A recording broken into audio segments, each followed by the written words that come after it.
بسم الله الرحمن الرحيم. وما توفيقي إلا بالله، عليه توكلت وإليه أنيب.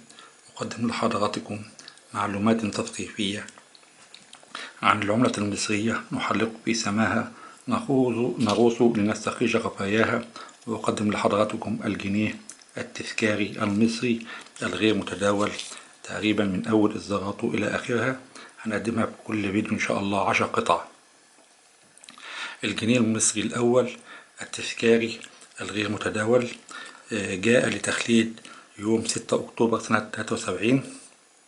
الوجه عليه جندي مصري يحمل سلاحه، ويداه تقبض على غصن الزيتون. الظهر عليه جمهورية مصر العربية كما هو موضح أمام حضراتكم. الفئة 1 جنيه، والتاريخ 1394 1974. الجنيه التاني في إصدارات الجنيه المصري التذكاري الغير متداول هو جنيه منظمة الفاو. أصدر سنة 1900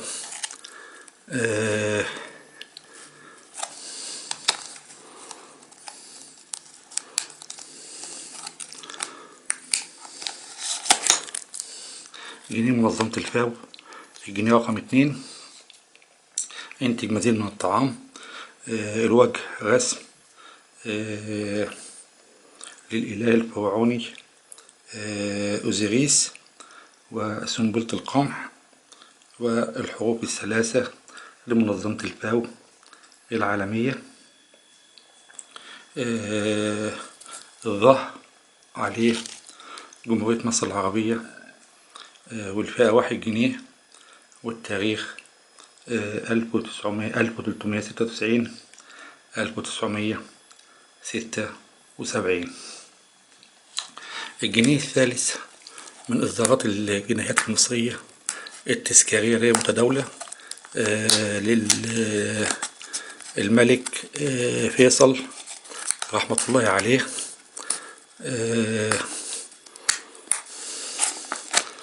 الوجه عليه صورة للملك فيصل، رسم الملك فيصل بن عبد العزيز طيب الله ثراه. وأحب أذكر الملك فيصل من الناس المحترمين جدا، الملوك المحترمين الذين لن يجود الزمان بمثلهم إلا بعد أوقات كثيرة تخلد ذكرى الملك فيصل ابن عبد العزيز. الظهر عليه جمهورية مصر العربية والتاريخ 1396 1976.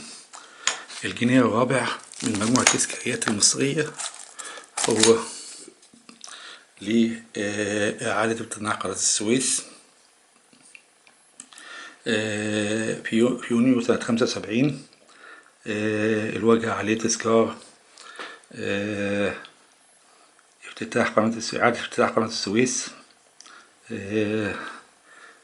يونيو سنة 1975.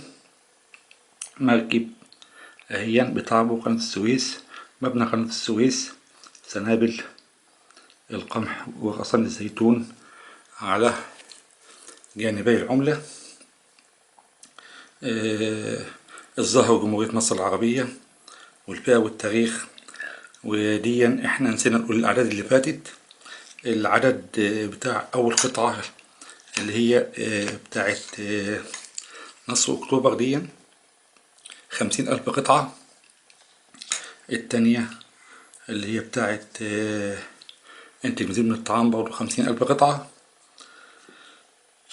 الملك فيصل رحمة الله عليه 100,000 قطعة.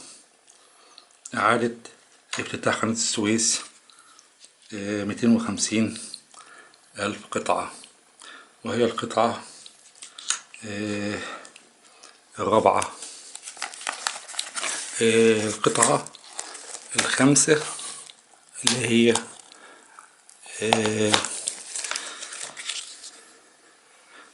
تخليد الفنانة، ذكرى الفنانة سيدة الغناء العربي الفنانة أم كلثوم.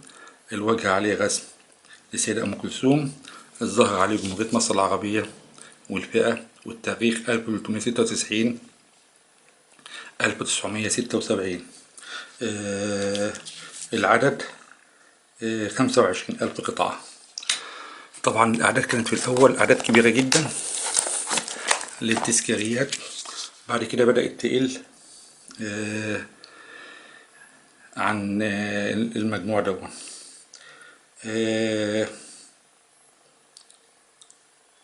ثورة 15 مايو سنة 76 الوجه عليه فتاة مصرية سنابل القمح، دون بيرمز لتحطيم الأغلال. شمس مشرقة أعلى القطعة. الظهر عليه جمهورية مصر العربية والفئة والتاريخ 1397 1977.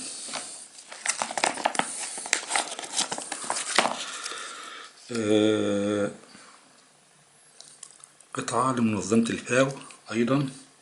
الوجه عليه دائرة تضم مجموعة من الفراعنة في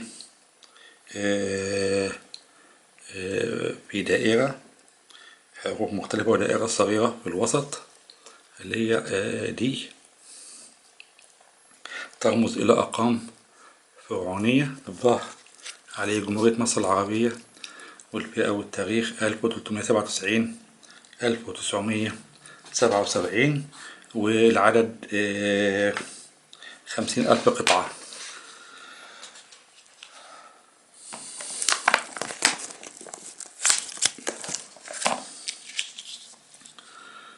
عشرين عام على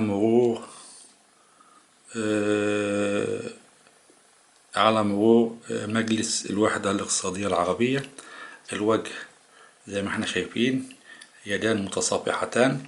مجلس الوحدة الاقتصادية العربية 1957، طبعا كما موضح 1977.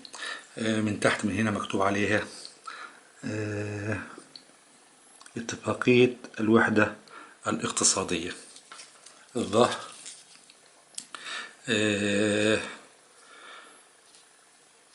جمهورية مصر العربية والفئة والتاريخ 1397 1977.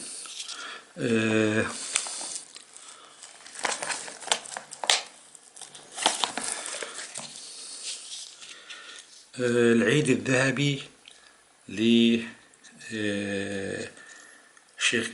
اسمنت بورتلاند ترى المصرية. الوجه يمثل جزء من مصنع الإسمنت، أعلاها شركة اسمنت بورتلاند ترى المصرية 1927 1977.